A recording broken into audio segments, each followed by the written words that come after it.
Hi, I'm Andrew, and I like snakes. So, welcome back to my channel, or welcome to my channel if you've never seen my freaky face before. And I just wanted to show you my ball python care and tips of how you should keep your ball pythons. This is my ball python, Salem. She is a beautiful, cute little udon noodle right here. As you can tell, she's wrapped around my arm quite well, and she is not moving. She's been around here for like about 5 or 10 minutes since I've tried to film this video, and she's cooperating pretty good, I like to say. So yeah, on today's video, I will be showing you my ball python care and how I keep my ball pythons, all my ball pythons, but I will be showing you a terrarium setup, heating requirements, feeding, and humidity requirements today. So, I'll introduce you to my first ever ball python I ever got. She is my first pet I ever got. Her name is Salem, if you could see her face right there. She is crawling around my arm. She is a blue-eyed leucistic ball python. So pretty much what the blue-eyed leucistic ball pythons are is they're an all-white snake, or mostly all-white snake.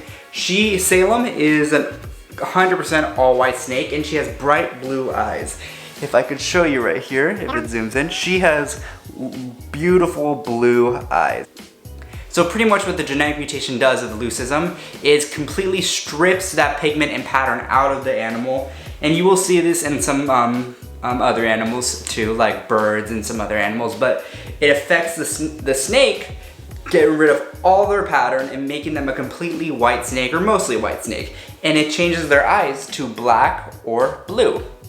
She is a blue-eyed leucistic, so she does have blue eyes, and you can see right there.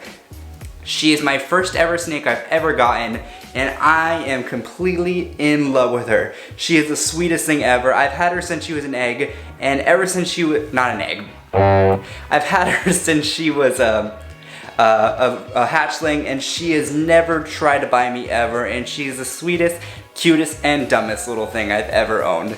And I love her to death.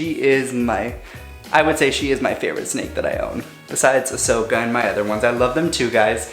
Don't get jealous, but yes, I love, Salem has a special place in my heart because she is my first ever snake. Also, you can tell by the name, that's what my Instagram is named after, Salem_exotics, so give me a follow right there.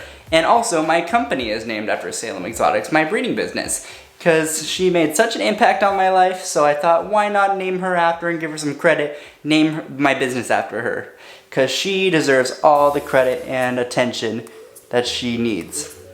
Look how cute she is. You're just a cute little udon noodle right there. She just has no care in the world. She's like, just please put me down, Dad. I do not want to fall.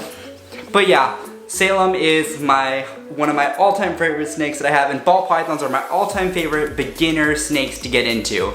They are a little tricky sometimes because I do have some feeding problems. Sometimes they go off feet and they're very picky sometimes, but all around their care is very easy. Easy humidity requirements, easy heat requirements, and easy caging. These guys are pretty much a great snake, and they get pretty big too. Not like monster big, but they get like they can get up to 6 feet. I think the longest one ever recorded was 6 feet.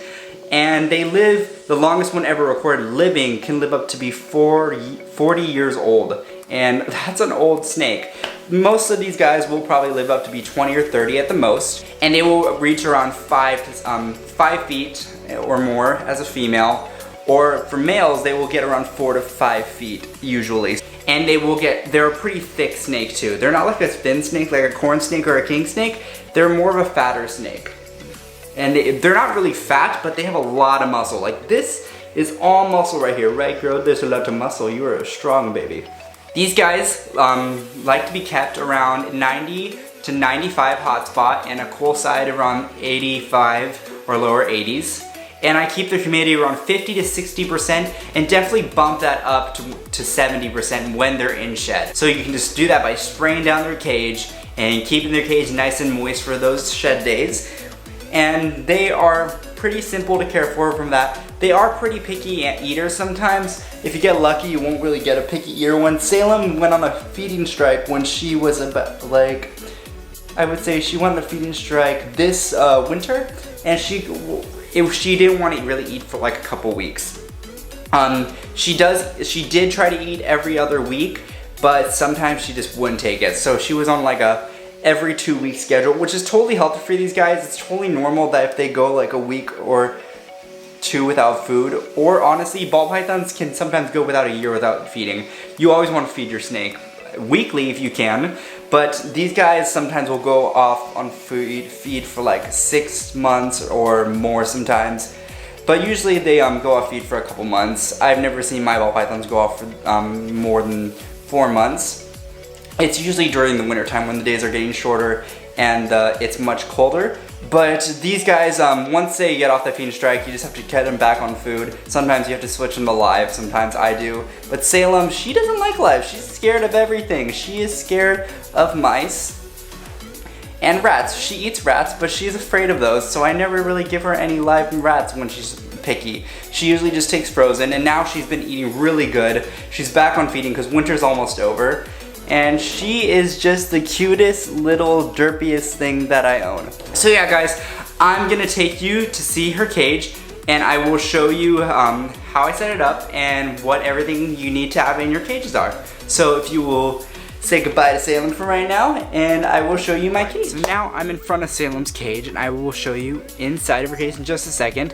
What I'm keeping her in is a Vivarium Electronics or Reptile Basics plastic PVC enclosure. It is a 3-foot by 2-foot enclosure, so that'll be perfect enclosure for your ball python, and they will be able to live comfortably and live out their entire lives in it.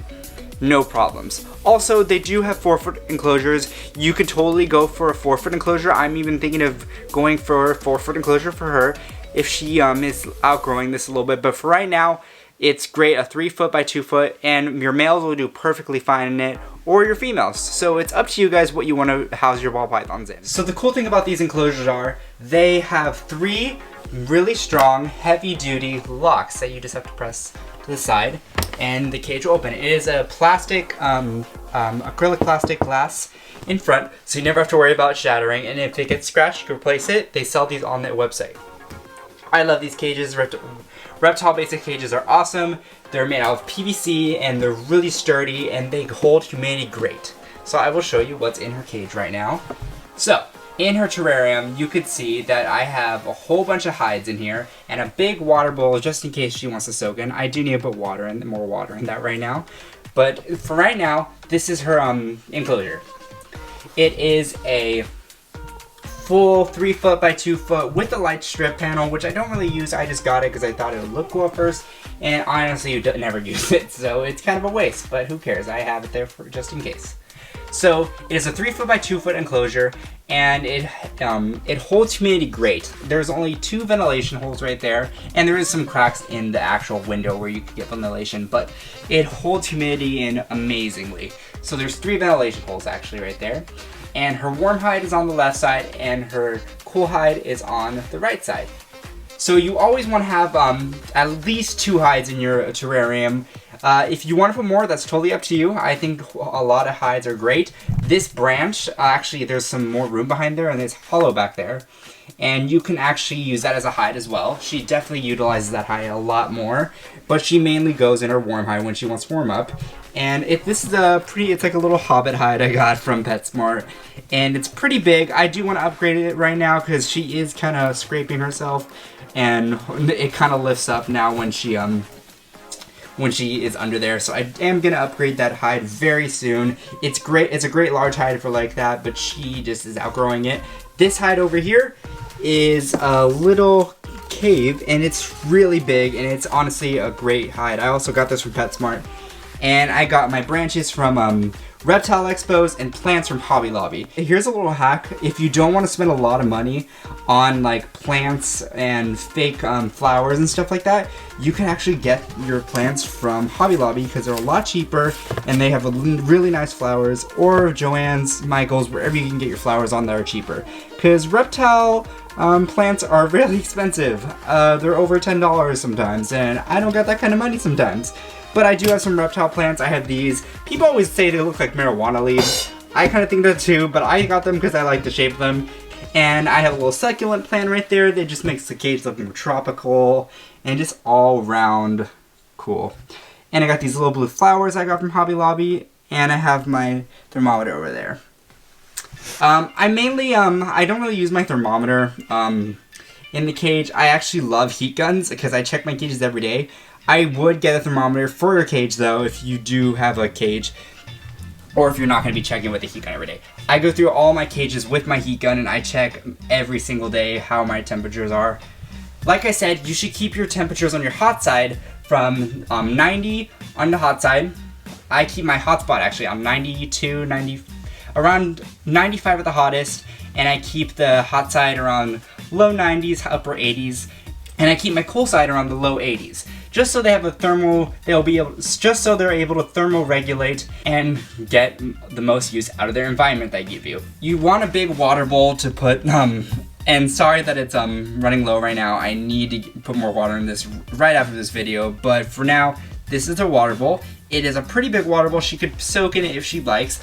I don't see ball pythons soaking in their water bowls that much, to be honest, but you want to give them the option to soak on their water bowl when they want to, especially when they're shedding it. It helps assist them, but that's why you keep your humidity up in the upper 50s and 60s, and when they're shedding, definitely bump that up to 70. So big enough water bowl they're able to soak in. If you don't have a water bowl that they're not able to soak in, it's not the end of the world. Just make sure that you have a water bowl in your cage at all times. And I like to keep it in the middle of the cage because it evaporates and makes the air more humid. And if you want to make your air a little more humid, you can put your water bowl on the warm side of the cage, and that will also help with humidity. So yeah, I'll just show you around her cage right now, and this is a little log I got. She had this ever since she was a baby. She used to crawl on this, but now she can't. So I just put it on the side. It looks really cool. It just looks like a forest in here. I have a branch up there that she loves to climb on and sleeps under sometimes, and I have her warm hide that looks like a little hobbit hole. And I have my bigger cave over here. But yeah, thank you guys for watching this part of the video, and I will see you in just a second. Alright guys, so that was my ball python Salem's enclosure, and I hope that part of the video was very helpful for you guys, and I hope this video was very helpful for you guys deciding on if you want to get a ball python and how to care for them, and to care for them properly. But I hope this video showed you some good advice, what to do with your ball pythons and how to care for them. And if you want to see more videos like this for other species of snakes, such as king snakes, boa constrictors, please let me know down in the comments below. And if you want to follow me on my Instagram at Salem_exotics, that'd be great. And if you want to see more videos, please just comment what you guys want to see, and I'd be happy to make videos for you guys. I do make videos every week, and I try to make them every week, and I really want to do more than once a week, but sometimes life's just hard. But who knows, I will definitely try to make more videos in the future, twice a week if I can. But for right now, we're just going to be doing once a week, and I'm really excited to show you what I'm going to be doing with my breeders over there and what I'll be doing with my pets back there. And I do want to do a vlog in the future going to reptile shows and stuff like that, so if you guys want to see that also, please comment down below. And I will be linking the cage that I have Salem in the other room. And if you guys want to get those, they're at the Vivarium Electronics / Reptile Basics cages, so I will link those down below and where I get them. And also guys, please leave a like, subscribe, and I'll see you in the next video. Alright, bye.